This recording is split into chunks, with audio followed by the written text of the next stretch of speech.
দর্শক, আজকে আমি আরেক ধরনের রুটি সংরক্ষণের পদ্ধতি দেখাবো। এটা বেলনা পিঁড়ি ছাড়াই আপনার চাপ দিয়ে রুটি তৈরি করা। তার জন্য আমি এখানে রুটির আটা খামির করে নিয়েছি। আর এই যে বেলনা, যেটা চাপ দিয়ে করা হবে সেই মেশিন, আর এখানে রুটি সংরক্ষণের পদ্ধতি। তা আমি প্রথমেই এই যে আপনার মেশিনে, একটা চাপ দেওয়া মেশিনে আমি একটা আটার রেখেছি, গোল রেখেছি। আর আটার নিচে পলিথিন এবং উপরে একটা পলিথিন আছে। এটা দিয়ে আমি এখন ঢেকে দিয়ে চাপ দিব। চাপ দিলে এই হ্যান্ডেলটা দিয়ে চাপ দিলেই রুটিটা আপনার গোল হয়ে বের হয়ে আসবে।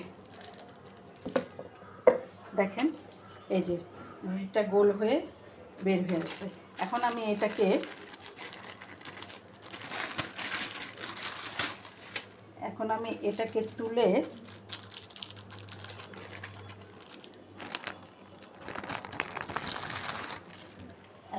এটাকে তুলে এই যে সংরক্ষণ করার জন্য আরেকটা পলিথিনের উপরে রাখবো।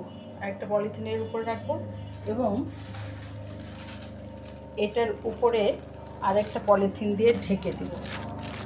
দিয়ে এভাবেই আমি আরেক ধরনের রুটি তৈরি করব, চাপ দেওয়া রুটি। আমি আরেকটা আপনাদের দেখাই। এই যে একটা পলিথিন, আর পিঁড়ির এখানে একটা পলিথিন। এবার আরেকটা গোল নিলাম, আটার গোলা নিয়ে এটাকে ঢেকে দিলাম। ঢেকে দিয়ে আমি এখন চাপ দেব।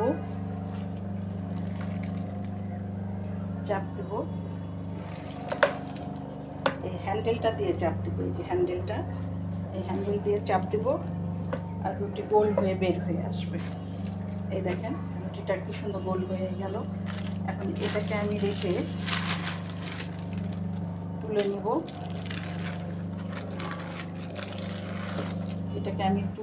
তুলে নিয়ে এই যে রুটি সংরক্ষণের পদ্ধতির উপরে রাখবো। এখন এটার উপরে আমি আরেকটা পলিথিন দিয়ে ঢেকে দেব।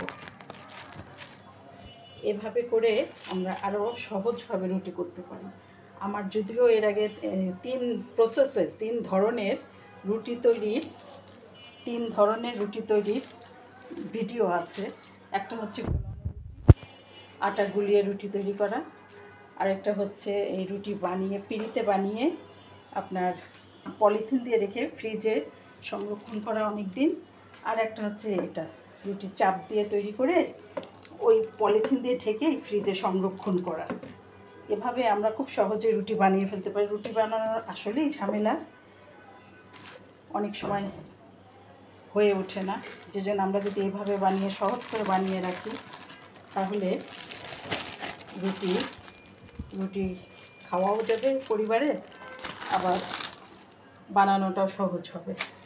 এই যে আমি রাখলাম এখানে। তো এভাবেই আমি সবগুলো রুটি বানিয়ে নিব। রুটি বানানোর পিঁড়ি এভাবেই আমি সবগুলো, এই যে এখানে দিলাম, পিঁড়ির উপরে রাখলাম। এর উপরে একটা পলিথিন দিয়ে দিলাম। পলিথিন দিয়ে এটার উপর আমি চাপ দেব। হ্যান্ডেলটা দিয়ে আমি চাপ দেবো। যে হ্যান্ডেলটা দিয়ে চাপ দেবো, রুটিটা সুন্দর গোল হয়ে যাবে।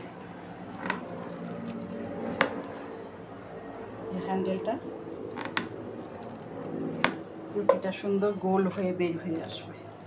এই দেখেন, রুটিটা গোল হয়ে বের হয়ে আসবে। এরপর রুটিটার উপর থেকে পলিথিনটা তুলে নিব। তুলে নিয়ে নিচের পলিথিন থেকে রুটিটা তুলে নিব। নিচে পলিথিন থেকে তুলে নিয়ে এবার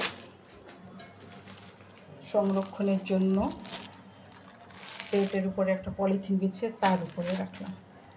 এবং এই রুটির উপরেও আমি আরেকটা পলিথিন বিছিয়ে দেব। এভাবেই আমরা রুটি খুব সহজেই তৈরি করে সংরক্ষণ করতে পারি। আপনার চাপ দেওয়ার মেশিনটা এরকম, এটা এক্সট্রা পলিথিন।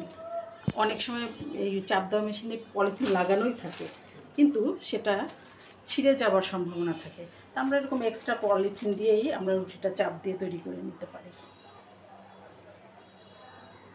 তো এই হচ্ছে আমার রুটি বানানোর পদ্ধতি।